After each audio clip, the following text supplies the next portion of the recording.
Sunday special chicken fried ত্রিকোণ বান। আর এগুলো খেতে সসের সঙ্গে বেশ ভালো লাগে। বাচ্চারা তো খাবেই, বড়রাও বেশ পছন্দ করবে।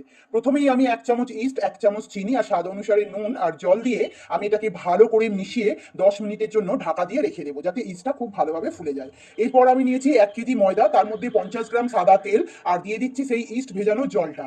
দিয়ে আমি একটা সফট ডো তৈরি করে নেব। যদি রেসিপি ভালো লাগে তাহলে একটা লাইক আর কমেন্ট করে আমার পাশে থাকার অনুরোধ রইল। সব ডোটা যখন তৈরি হয়ে যাবে তখন আমি এটাকে রেস্টে 1 ঘন্টার জন্য রেখে দেবো। ভালো করে এয়ার টাইট করে 1 ঘন্টা রেখে দিলাম। এরপর আমি কড়ার মধ্যে 2 গ্লাস জল আর দিয়েছি পরিমাণ মতো নুন।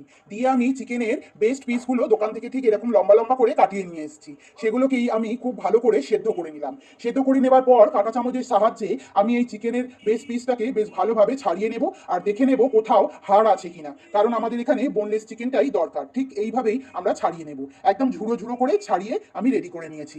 এরপর আমি কড়ার মধ্যে দিয়ে দিচ্ছি সাদা তেল, তার মধ্যে দিচ্ছি আমি 1/2 চামচ জিরে, দিচ্ছি আমি পাতলা পাতলা করে কুচিয়ে রাখা ক্যাপসিকাম, দিচ্ছি পাতলা পাতলা কুচিয়ে রাখা পেঁয়াজ আর দিচ্ছি গ্রেট করা আদা। এগুলোকে লো ফ্লেমে আমি 5 থেকে 7 মিনিট একটু নাড়াচাড়া করে নিলাম। এরপর দিয়ে দিচ্ছি চিকেনটাকে আমরা রেডি করে রেখেছিলাম। দিচ্ছি স্বাদ অনুসারে নুন, দিচ্ছি একটু চিনি, দিচ্ছি জিরে গুঁড়ো, দিচ্ছি ধনে গুঁড়ো, দিচ্ছি গোলমরিচ গুঁড়ো, দিচ্ছি 1 চামচ টমেটো সস আর একটু স্বাদ বাড়ানোর জন্য দিয়ে দিচ্ছি সোয়া সস 1 চামচ।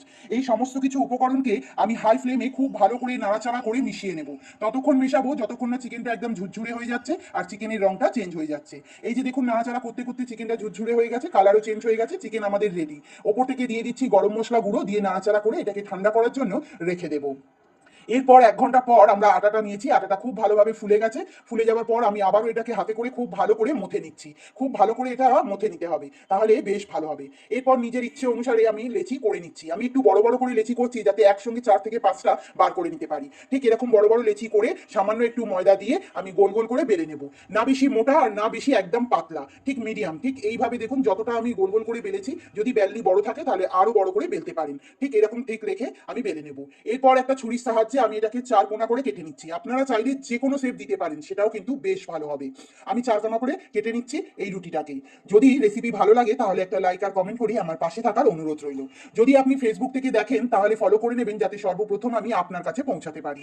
যদি আপনি ইউটিউব থেকে দেখেন তাহলে সাবস্ক্রাইব করে নেবেন, যাতে সর্বপ্রথম আমি আপনার ভালোবাসা পেতে পারি। আমি 4 কোনা করে কেটে নিয়ে সেটার মধ্যে দিয়ে দিলাম চিকেনের পুর। চিকেনের পুরটা কিন্তু একদম ঠান্ডা হয়ে গেছে। এরপর 4 কোনাতে বেশ ভালো করে আমি জল দিয়ে দিলাম, দিয়ে বেশ ভালো করে আমি আটকে নেব। এইটা যখনই আপনি যে কোনো শেপেই করেন না কেন, তখনই কিন্তু এই জল দিয়েই আটকাতে হবে, তাহলে ভাজার সময় এর মুখটা খুলে যাওয়ার কোনো রকম ভয় থাকবে না। আমি আবারও একটা করছি এবং সেই সেম ভাবেই চিকেনের পুর দিয়ে ঠান্ডা জল দিয়ে মুখটাকে ভালো করে মুড়ে নিচ্ছি। ঠিক এইভাবেই আমি সমস্ত এই ত্রিকোণ চিকেন প্যাটিসগুলো বানিয়ে নেব। এরপর আমি কাঁটা চামচ দিয়ে ধারগুলোতে একটু ডিজাইন করে দিয়েছি। আপনারা চাইলে নাও করতে পারেন, এটা করলে একটু দেখতে ভালো হয়, তাই আমি কাঁটা চামচ দিয়ে একটু ডিজাইন করে দিয়েছি। এরপর কড়াই আমি লো ফ্লেমেতে ভেজে নেব প্যাটিসগুলো। প্রথমে আমি 3টে ছেড়েছিলাম, তারপরে আরো একটা ছেড়ে দিলাম, কড়াই যেহেতু জায়গা আছে তাই। তবে এগুলো ভাজতে হলে একদম লো ফ্লেমেই ভাজতে হবে। যতক্ষণ না এরকম গোল্ডেন কালার আসছে ঠিক ততক্ষণই আমরা ভাজবো।